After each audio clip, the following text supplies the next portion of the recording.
Profeesar Isaayyaas Kabbadee Guddinaa deebinuu keenyuuf dhiyaachuu keessaniif maqaa raadiyoo sagalee Ameerikaan hedduu galatoomaa.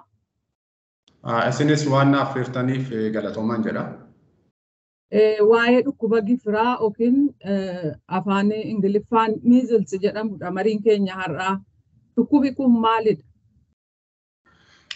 Dhukkubni gifira jedhamu kun dhibee vaayirasii measles vaayirasiin jedhamu namatti dhufudha.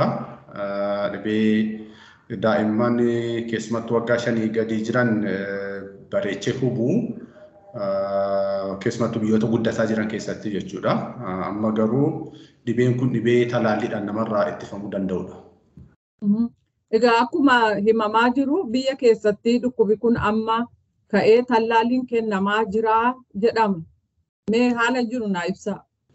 Ragaan dhiyoo kana agarsiisu kan biyya kanaa daa'imman umurii waggaa 11 amma ji'a 11 amma ji'a 23 jiran keessaa dhibbantaa 54 qofaatu talaallii kana fudhatee jira. Kana jechuun kan walakkaatti dhiyaatan talaallii kana fudhannee jechuudha. Jarri kun immoo weerara dhibee kanaatiif salphaatti saaxilamu jechuudha. Talaalliin kanaaf kennamu dhukkuba gifiraatiif umrii meeqatti bara keessatti immoo yeroo meeqa? Dura kan kennamu akkuma dhaabbanni idilee addunyaa kan WHO'n ibsu ji'a 9ffaatti kennama ture talaalliin kuni. Haa ta'u iyyuu malee dhibee kana addunyaarraa kaayyoo balleessuudhaaf qabatame waan fiixaan baasuu dadhabeef dabalatee amma dhiyoo kanaas waggaaf ji'a 3tti illee ni kennamaa jechuudha. Fakkeenyaaf biyyi keenya Itoophiyaan 2018 as ji'a 9tti kennu dabalatee immoo marsaan lammaffaa waggaaf ji'a 3tti kennamaa jechuudha. Itti dabalataan immoo haala biyya keenyaatiin kan jiru daa'imman waggaa 5 gadi jiran hunduma isaanii bakka mana barumsaatti talaalliin kun akka kaampeenii kennamaa jira jechuudha. Akka duulaatti waggaatti yeroo tokko yeroo lama kennamaa jira jechuudha. Xiqqoo yeroo weerara COVID san hir'atee ture malee kennamaa jira jechuudha. Dabalataan iyyuu jiru marsaa 2 kana malee. Mucaan dhukkuba gifiraa yookaan measlesiin qabame mallattoon agarsiisu maal? Mallattoo inni guddaan qaama isaanii irratti kan yaa'u yookaan skin rashes jedhanii keessumatti iyyuu gara qoleerraa jalqabaa deemee guyyaa muraasa keessatti qaama guutuu irratti miillaaf harka qabatee jechuudha irratti yaa'a. Dabalatee immoo gubaa ni qabaatu qaama gubaa fiiva jechuudha. Qufaas qabaachuu danda'u, ija dhukkubbii qabaachuu danda'u, qoonqoo isaanii keessaa isaan dhukkubuu fi isaan madaa'uu danda'a jechuudha. Dhukkubni kun immoo yeroo cimu keessumatti ijoollee hanqina nyaataa qaban irratti hargansuu akka isaan sirriitti hin arganne yookaan respiratory distress fiduu danda'a. Dabalataan illee yeroo dheeraa booda immoo ija isaanii irratti illee dhiibbaa fiduu danda'a jechuudha. Maatiin ijoolleen isaanii dhukkuba kanaan qabame shakkanii jechuudha yookiin waan shif jedheedhaan irratti yaa'a jettan kan ilaalanii maal gochuu qabu? Egaa kun dhibeen kun jiraannaan dafanii gara mana yaalaa dhaqanii wal'aanamuu qabu. Sababni isaa yeroo gabaabaa keessatti ijoolleen kun dhibee adda addaa kan komplikeeshinii isaan qunnamuu danda'a. Keessumattuu akkuma sila jedhee infekshinii sombaa yookaan nimooniyaa fiduu danda'a. Kun immoo gaaga'ama lubbuu fiduu danda'a jechuudha. Kanaaf dafanii gara mana yaalaa dhaqanii wal'aanamuu qabu jechuudha. Ijoollee dhukkuba gifiraan qabamte fayyisuun hin danda'amaa? Eeyyee harki caalaan ijoolleen dhibee kanaan qabamanii salphaatti dandamatuu danda'u. Wal'aansi kennamu saapportiif keer yookaan immoo wal'aansa dabalataa fakkeenyaaf akkuma isin jedhee dura warroota infekshinii sombaa qaban dafanii wal'aanuudha. Hir'ina nyaataa ijoollee qabaniif immoo isaaf wal'aansa isaaniif kennuun barbaachisaadha jechuudha.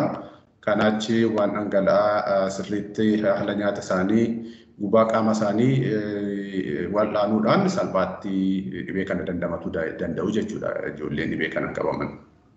Dhukkubi gifiraa hin daddarba taanaan karaa maalii? Dhukkubni gifiraa baay'ee daddarba.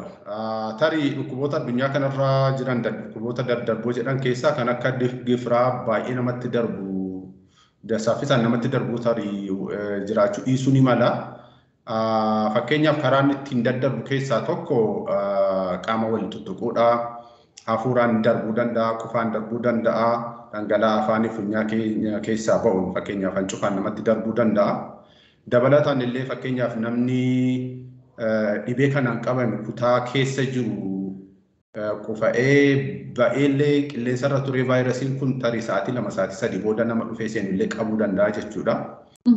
Fakkeenyaaf lafa buqqaatonni walitti qabamanii jiranii lafa kooluu galtoonni walitti qabamanii jiran iddoo akkasitti egaa carraan inni walitti daddarbu guddaadha jechuudha. Akka ogeessa fayyaatti maal gorsitu akka kun hin taaneef? Daa'imman waggaa 5 gadi jiran hundi isaanii talaallii fudhachuu qabu. Kun maaf biyya keenyatti keessumatti biyya guddataa jira. Walumaa qabatti talaalliin kun bilisa kennamaa gatii nama baasisu dhibee biraa hin qabu. Talaallii kana fudhachuudhaan dhibeen kun daa'immanittis namoota guddaas ga'eessota irrattis dhibee kana akka finne gochuu danda'a jechuudha. Erga kana ta'ee tarii immoo bakka akka biyya keenyaa bakka talaalliin kun hanga barbaadamu hin geenyetti immoo iddoo namoonni buqqaatonni jiran yookaan walumaa qabaatti overcrowded setting bakka jedhaman kana mana barumsaa qabatee of eeggannoo keessumatti foddaa banuu haa qilleensi kutaa keessa jiru sirriitti akka deddeebi'u godhuu daa'imman faayiroo ta'an immoo daa'imman bakka namoonni buqqa'an jiran hunda isaanii duras talaallii fudhatanis dhiisanis talaallii kana dafanii kennuun barbaachisaa jechuudha. Dhibee fi gaaga'ama fiduu hir'isuu danda'a akkas gochuudhaan. Egaa fakkeenyaaf daa'imman hangi tokko marsaa tokkittii fudhatu kaan immoo marsaa guutuu fudhatu. Kanaaf warri marsaa hanga tokko duwwaa fudhatan caalaa dhukkuba kanaaf saaxilamoodha. Fakkeenyaaf immoo yeroo godaansa ta'uu isa duraa fudhachuuf dhiisuu isaanii maatiin hin beekan ta'a. Attam godhu? Kanaaf iyyuuti amma akka addunyaattis akka biyya keenyaattis akka biyyoota guddataa jiran baay'eetti ragaan kun waan beekamuu hin dandeenyeef documentation sirrii waan hin jiraanneef maal godhama namoota daa'imman waggaa 5 gadi jiran yookaan ji'a 9 amma ji'a 59 jechuudha. Hundi isaanii yeroo duulli talaallii kanaa jiru talaallii kana fudhatuu qabu jechuudha. Duras fudhatanis hadhiisanis ragaansaa beekamee hadhiisanis fudhachuu qabu jechuudha. Kun kennamaa jira waggaa baay'eedhaaf tarii waggaa 20-30 fi biyyoota baay'ee keessa measles eradication campaign jedhu yookaan immoo duula balleessuu dhibee gifiraa jechuudha. Akkuma kanaan dura dhibee maariyyee yookaan immoo pooliyoodhaaf godhame kanaaf yeroo hunda godhamaa jira jechuudha. Kun kennamuu qaba. Gaaffisa tokko irratti warroonni marsaa tokko marsaa lama fudhatan jettuu fi maal sitti fakkaate dhibeen kun al tokko nama qabee jennaan deebi'ee nama qabu jedhamee beekama. Maaliif life long immunity yookaan immoo dandamata umurii guutuu qaba jedhamee yaadama. Haa ta'u iyyuu malee daa'imman fakkeenyaa fi akka biyya keenyaatti hanqinni nyaataa baay'ee beekamaadha yookaan malnutrition jedhamu jechuudha. Kun immoo akka dandamanni kun dafee qaama keessaa hir'atu gochuu danda'a jechuudha. Fakkeenyaaf namni talaallii kana erga fudhatee waggaa 5-6 booda hir'i isaa deemuu danda'a keessumattuu warroota dandaman isaanii baay'ee dafee gadi bu'u jechuudha dhibee biraa akka qaban yookaan immoo hanqina nyaataa qaban. Kanaaf warroota talaallii fudhatan tarii waggaa muraasa booda dhibbantaa 5 hanga 10 carraan deebanii qabamuu isaanii jira.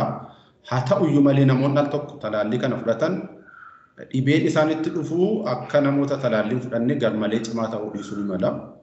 Garuu carraa isaanitti qabamanii fi vaayirasii kana namatti daddabarsan ammayyuu ni jira jechuudha. Kanaaf marsaa lama fudhachuu dabalataan immoo kaampeen yeroo duulli talaallii kanaa jiru fudhachuun barbaachisaadha jechuudha. Dabalataan immoo qoricha kan biraa fakkeenyaaf gifira qofaallee tun ta'in akkuma kanaaf illee pooliyoofis raammoo garaatiifis akkuma kanaa qorichoonni yeroo yeroodhaan akka duulaatti ni kennamu. Ammas hojiidhumarra jira jechuudha. Egaa deemsa talaallii kana kennuu keessatti rakkoon isin mudate gama hawaasaatiin maaltu jira? Fakkeenyaaf biyyoota akka keenyaa irratti talaallii irratti sodaan jiru tokko talaalliin kun nama maseensaa namni akka waliin hin horre godha biyya Itoophiyaa yookaan immoo Afrikaan akka waliin horre gochuudhaa fi kan warri biyyoonni guddatan erga waan jedhanii fi biyyoota baay'ee kun miidhee jira hubee jira akka isaan talaalliin fudhanne qabatamaan illee biyyoonni akka Naayijeeriyaa fa'aa sababa kanaatiin illee yeroo tokko talaalliin pooliyoo fa'aas baay'ee gadi bu'ee jira jechuudha. Biyya tokko tokkoon illee amantii wajjin illee walitti qabu talaallii kana. Kuni oduun saayinsawaadhaan hin mirkanoofne fudhatama talaallii akka talaallii gifiraa kana baay'ee gadi buusee jira jechuudha. Biyya keenyatti illee qabataman kan jiru kanumadha jechuudha. Shakkii baay'eetu jira fudhatama isaa dhabsiisa jechuudha. Biyyoota guddatan keessatti immoo biyyoota keenyatti illee jira namootuma babbaratan biratti illee talaalliin kun ootizimii wajjin walitti hidhannaa qaba ootizimii fida jedhanii odeessu. Kun lamaanuu haa jiraatan malee biyya guddatanis biyya guddataa jiran keessatti oduun kun haa jiraatan malee amma yoona karaa saayinsawaa ta'een talaalliin kun maseensuus yookaan immoo ootizimii fiduudhaan walitti kan qabsiisu kan walitti hidhu tokko illee hin jiramu jechuudha. Tura kanaaf biyyoonni talaallii kana kennuudhaaf kaayyeffatan yeroo hundumaa kanarrattis duuluu qabu jechuudha. Profeesar Isaayyaas Kabbadee Guddinaa gaaffii keenyaaf deebii kennitaniif maqaa raadiyoo sagalee Ameerikaan hedduu galatoomaa. Isinis galatoomaa ulfaadha.